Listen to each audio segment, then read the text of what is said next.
मांस खाना पाप है या पुण्य। द्वापर युग में एक बार श्री कृष्ण एक पेड़ के नीचे बैठकर बांसुरी बजा रहे थे। तभी उनकी तरफ एक हिरण दौड़ता हुए आकर उनके पीछे छुप गया। वह हिरण बहुत ही घबराया हुआ था। श्री कृष्ण ने हिरण के सर पर हाथ फेरते हुए पूछा, क्या हुआ, तुम क्यों छुप रहे हो? तभी हिरण का पीछा करते हुए एक शिकारी भी वहां पहुंचा और बोला, यह मेरा शिकार है, इसे मुझे दे दो, इस पर मेरा अधिकार है। श्री कृष्ण बोले, हर जीवित प्राणी पर केवल उसका खुद का अधिकार होता है, ना कि किसी और का। तब वह शिकारी क्रोध में बोला, यह मेरा शिकार है, मैं इसे पकाकर खाऊंगा। तब श्री कृष्ण बोले, किसी भी जीव को मारकर खाना पाप की श्रेणी में आता है। क्या तुम पाप के भागी बनना चाहते हो? क्या तुम धर्म को नहीं मानते? वह शिकारी बोला, मैं तुम्हारे जितना ज्ञानी तो नहीं, पर यह जानता हूं कि मांसाहार कोई पाप नहीं है और जीवों को मारकर खाने में कोई हर्ज नहीं है, और मैं तो इस जीव को बंधन से मुक्त कर रहा हूं। फिर क्यों मांसाहार से मना किया जाता है? वैसे भी मैं इसको मारकर नीच योनि से मुक्ति दिलाकर पुण्य ही कमा रहा हूं, फिर इस पर पाबंदी क्यों?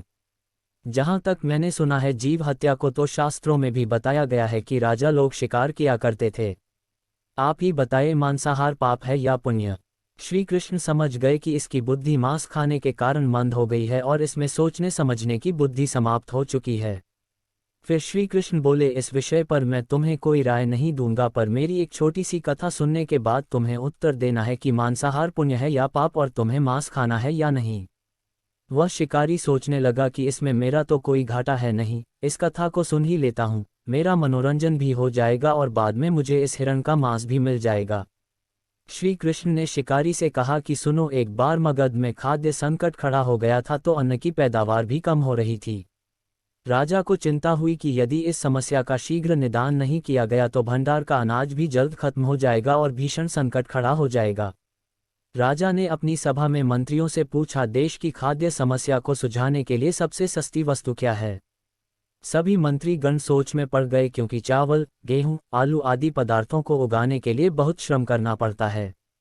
तब मांसाहार का शौक रखने वाले एक मंत्री ने सोचा कि यही उत्तम अवसर है जिसमें अंधाधुंध शिकार के लिए राजा की अनुमति ले ली जाए।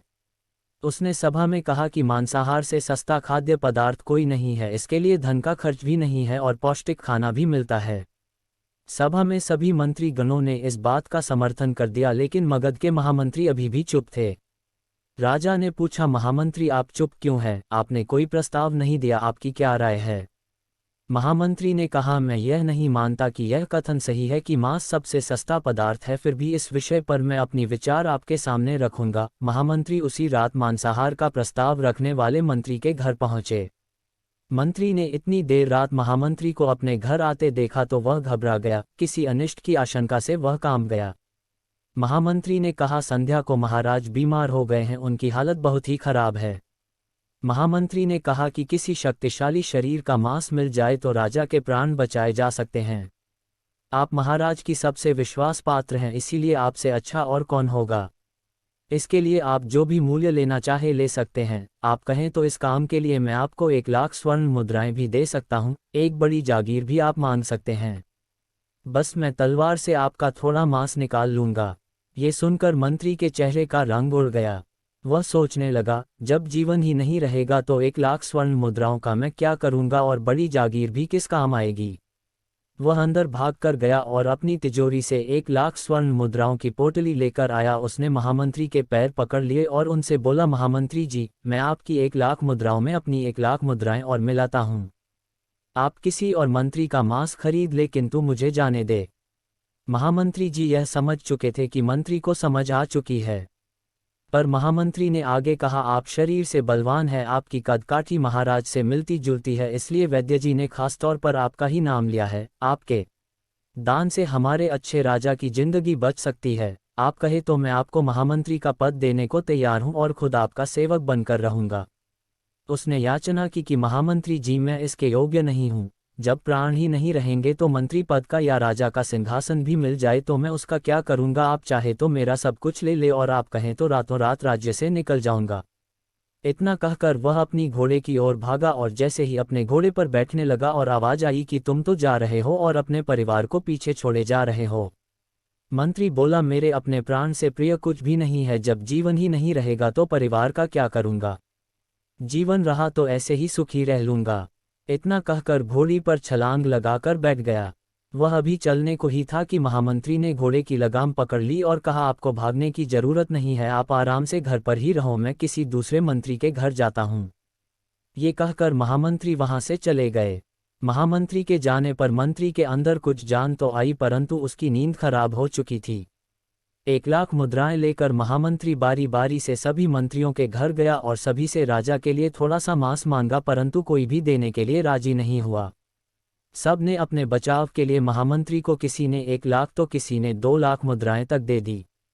इस प्रकार महामंत्री ने एक ही रात में लाखों स्वर्ण मुद्राएं जमा कर ली। फिर सुबह होने से पहले ही अपने महल में पहुंच गया।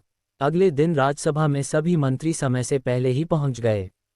सभी यह जानना चाहते थे कि राजा स्वस्थ है कि नहीं, लेकिन किसी ने भी किसी से राज नहीं खोला। सबको राजवैद्य की तलाश थी, क्योंकि उनसे ही उन्हें कुछ सूचना मिल सकती थी। महामंत्री ने सैनिकों को आज्ञा दे रखी थी, जब तक महाराज राजसभा में ना आए तब तक किसी भी मंत्री को घर नहीं जाने दे। राजा सभा में आकर अपने सिंहासन पर बैठे। सभी मंत्रियों ने सोचा, राजा तो स्वस्थ लग रहे हैं, महामंत्री ने झूठ बोला। उनके बीच यही विचार चल रहा था, पर कोई भी किसी और को कुछ भी नहीं बोल रहा था। तभी महामंत्री ने राजा के समक्ष 40,00,000 स्वर्ण मुद्राएं रख दी। राजा ने पूछा, ये स्वर्ण मुद्राएं किस लिए है और कहाँ से आई? मंत्री ने कहा, थोड़े से मांस के लिए इतनी धनराशि जुटाई है, पर मांस नहीं मिला। अपनी जान बचाने के लिए मंत्रियों ने ये मुद्राएं दी है। अब आप यह विचार कीजिए कि मांस कितना सस्ता है। राजा को बात समझ में आ गई। उन्होंने प्रजा को अतिरिक्त परिश्रम करने का अनुरोध किया और राजा की अनाज भंडार में से अनाज निकालकर श्रमिकों को दिया गया। उन्होंने पौष्टिक सब्जियों की खेती का तुरंत आदेश दिया। 39,00,000 स्वर्ण मुद्राएं इस कार्य के लिए और श्रमिकों के कल्याण के लिए खर्च की गई। इस तरह अनाज तेजी से पैदा होने लगा और कुछ समय बाद मौसम भी अनुकूल हुआ और खेती लहराने लगी। राज्य से खाद्य संकट दूर हुआ। श्री कृष्ण से यह ज्ञान पाकर शिकारी की आंख खुल गई और उसे ज्ञान की प्राप्ति हो गई। वह जान गया कि मानवता जीवन लेने में नहीं बल्कि जीवन देने में है। शिकारी भगवान श्री कृष्ण के आगे हाथ जोड़कर वापस चला गया और उसने कसम खाई कि वह अपनी संपूर्ण जीवन में किसी को भी कभी चोट नहीं पहुंचाएगा। श्री कृष्ण हमें इस कथा के जरिए समझाना चाहते हैं कि हम ये न भूलें कि जिस तरह हमें अपनी जान प्यारी है, उसी तरह सभी जीवों को अपनी जान प्यारी होती है। दोस्तों, कहानी अच्छी लगी तो लाइक और सब्सक्राइब करें।